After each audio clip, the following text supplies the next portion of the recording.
जिसकी पश्चिमी देश लगभग 2 महीने से आशंका जता रहे थे। राष्ट्रपति पुतिन के आदेश के बाद रूसी सैनिक यूक्रेन में दाखिल हो गए। धमाकों की गूंज के बीच यूक्रेन और रूस में आम लोग क्या कह रहे हैं, कवर स्टोरी में आज इन सब की चर्चा।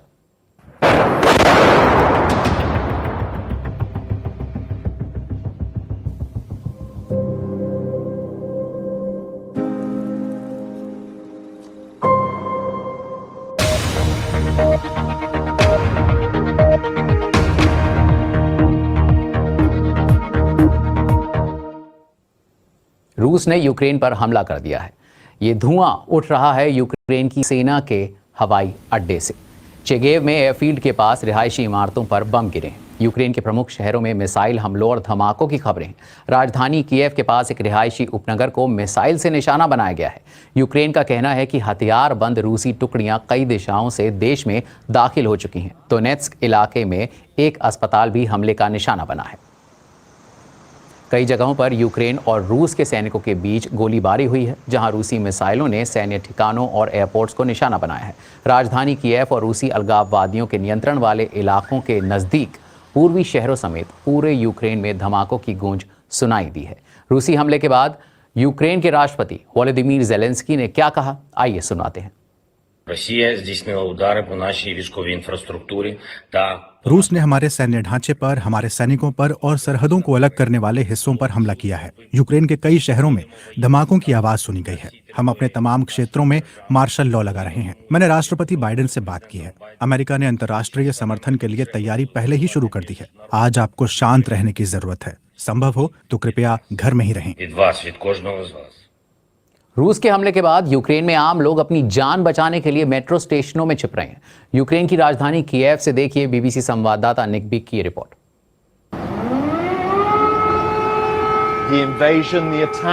एक आक्रमण जिस पर रूस ने भरोसा दिया था कि वो कभी नहीं होगा, अब शुरू हो गया है और यूक्रेन की सरकार लोगों को शांति बनाए रखने की और अंतर्राष्ट्रीय समुदाय से रूस के राष्ट्रपति पुतिन को रोकने की अपील कर रही है।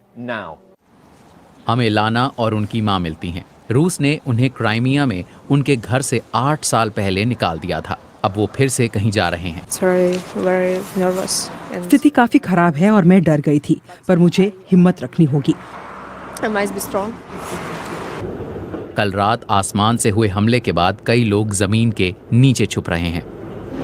ये शहर की सबसे सुरक्षित जगह लग रही है, इसलिए नहीं कि यहाँ पर कई सैनिक तैनात हैं, बल्कि इसलिए कि ये मेट्रो एक तरह से बॉम्ब शेल्टर का काम कर रही है। रात से कई परिवार यहाँ आ चुके हैं। वो पल पल की खबर रखना चाहते हैं और उनका अगला कदम क्या होगा, इस बारे में वो लोग सोच रहे हैं।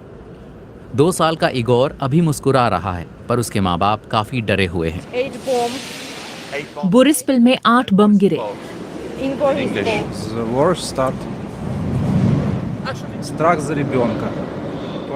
मैं अपने बच्चे के लिए चिंतित हूँ, अलेक्जेंडर ने मुझसे कहा। फिर दोनों ने मुझसे पूछा, क्या नेटो हमारी मदद करेगा? जब बम गिरने लगे तो सेल्स मैनेजर मार्क ने अपने पड़ोसियों की भागने में मदद की। उन्होंने मुझे बताया कि वो फ्रंट लाइन पर लड़ने के लिए तैयार हैं और देश के लिए मर भी सकते हैं। अपने देश की, अपने बच्चों और अपनी माँओं की सेवा करने के लिए यही एक तरीका है और हम पूरा दिन लड़ेंगे। कईयों को डर है कि आगे न जाने क्या होगा। उनमें अलेक्सी भी शामिल है।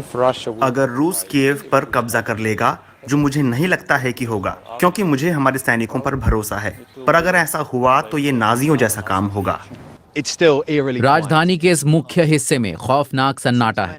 लगता है कईयों ने सरकार की घर पर ही रहने की अपील मान ली है। कई लोगों ने रूस के दावे के बारे में भी सुना कि उसने यूक्रेन के सैन्य ठिकानों को चुन चुन कर निशाना बनाया। पर मैं आपको बता दूं कि लोग यहाँ कह रहे हैं कि उन्हें ऐसा बिल्कुल नहीं लग रहा। उन्हें लगता है कि उन पर हमला हुआ है और राष्ट्रपति पुतिन ने उन पर जंग थोप दी है। बीबीसी ने और भी इलाकों में जाकर लोगों से बात की और इस पूरे घटनाक्रम पर उनकी राय जानी। हमने आज कीव से बाकू जाने की योजना बनाई थी, लेकिन हमें कहा गया कि यूक्रेन में जंग बढ़ने की वजह से हमारी फ्लाइट्स कैंसिल हो गई हैं। हमारी कोई मदद नहीं कर रहा है। कोई नहीं बता रहा कि क्या हुआ, हमारी उड़ान का क्या होगा, हम क्या करें, कहाँ जाएं? मैं जंग के खिलाफ हूँ। मैं चाहती हूँ यूक्रेन और रूस के लोग जिंदा रहें, सुरक्षित रहें। मैं दोनों देशों को प्यार करती हूँ। ये मेरे लिए तकलीफ देने वाला है। Поэтому для меня это болезненно. गैस स्टेशन और स्टोर्स पर लंबी लाइन लगी हुई है, लेकिन मुझे लगता है कि ज्यादा पैनिक भी नहीं है।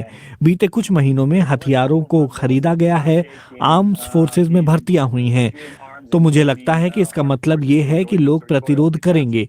लोगों का मानना है कि उन्हें प्रतिरोध करना चाहिए। अब समझने की कोशिश करते हैं कि यूक्रेन पर हमला कितने बड़े स्तर पर हुआ है।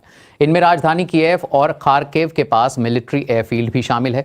धमाकों की आवाज देश के सुदूर पश्चिमी इलाकों से लेकर दक्षिण में ओडेसा के साथ साथ डोनेट्स्क और लुहांस तक सुनाई दी है। इस हमले को रूसी राष्ट्रपति व्लादिमीर पुतिन ने स्पेशल मिलिट्री ऑपरेशन कहा और किसी भी तरह के दखल के खिलाफ कड़ी चेतावनी दी।